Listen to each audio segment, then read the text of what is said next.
is it true that we don't nearly send the message out as often as we should if we really want to be successful? In other words, people need to hear the message often. Is there a rinse and repeat approach to all of this in terms of marketing? That's a good question as well. What I think you can kind of start to separate a couple different things, right? There's kind of like who you are and what you're about. And for me, if it's curiosity, like I'm willing to send an email out or a message out about technical elements of search engine optimization or about relationships or about epistemology and how to know what's true, because they're all consistent with kind of how I operate. If I'm marketing to a group of people who are interested in search engine optimization, almost all of my messages there are going to be consistent with that offer, right? And that offer is going to be about ranking on search engines. And so I can apply kind of my that behavior, right? The curiosity to all of that stuff. So let me ask you this, Glenn.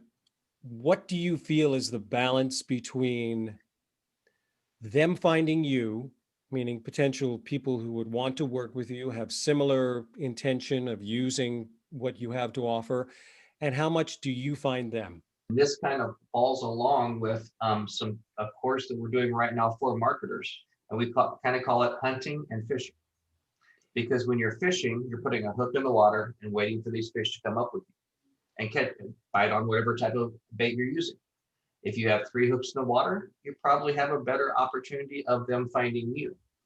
But if you're trying to do something at a quicker pace than just for people to find you, then that's when you have to start hunting. And you have to go out and you have to start initiating contacts and stuff like that. It's just one of those things, you might have the exact right offer and be the exact right vessel of delivering that, but it might not be the right time for that person. And so the more consistent you are with how you represent yourself and what you're doing online, when it is the right time, they can come back and find you and kind of raise their hand and say, what have you got? What can you do for me? No matter what business you're in, you are in the business of persuasion. You really are. Because in order to promote yourself, in order to promote your products or services, you've got to persuade someone to choose you. So in order to get people to a place of persuasion, they have to be able to trust you. And that's exactly what I hear you saying, Fletch, which is, if I hear authenticity, that will lead to trust, which will lead to me being in a position for persuasion, to want to listen more, to want to connect even more.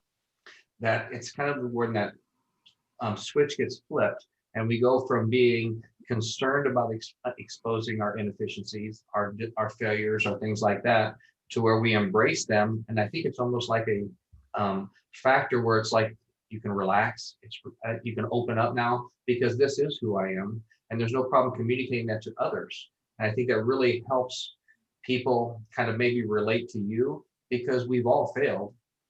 It's not until we embrace those failures do we ever have the freedom to really succeed at Yeah. There's something that kind of came to mind as Glenn was saying that comes from doing something like that, which is that you're up there doing something uncomfortable that you're not proud of, and but is true.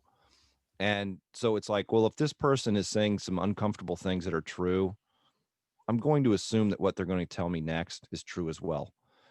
And so it's a really powerful element to help people trust what you're saying. Well, the one thing that I probably said one time or 100 times is to keep in mind that there's a reason why we have 2 ears and 1 mouth, because we should all listen twice as much as we talk. And that kind of goes along to Fletch asking questions. You ask a question and then you let the people reply. So I think anytime, and I don't care if it's a personal relationship, a business relationship, a sales relationship, the more you listen, probably the better that relationship is going to be, and the more they're going to value your opinion when you finally do speak. Okay, my turn. One of the terms that I like to use is, and I like to reveal this to the people that I work with and the organizations that I work with, I love to be prepared enough to be spontaneous. It's just a good mindset for me. And I realize some people are they're just being spontaneous, but I don't feel like I can be that spontaneous, but I'm perfectly willing to go there unless I feel prepared. And the reason that I reveal that to everyone is because I don't think, in terms of public speaking and presenting, that people do prepare in the right way. That, and even though they may not feel confident about being spontaneous, I think the preparation gives you the launching pad to be able to go to some really interesting places. It's cool, Paul. Like one of the things I've experienced a lot is that I'll do like a presentation for a time I'm going to speak, and then I'll scrap it and be like, no, I'm going to do a whole different one. And I'm like, no. And I'll make like 3 or 4 of those, and then when I go live, none of those are ones I use, but they're all there, right? They're all here, and Mhm. so I can be a little more spontaneous and react to things differently. But the preparation's been done, so I like what you said there. It's something I've experienced in different ways as well.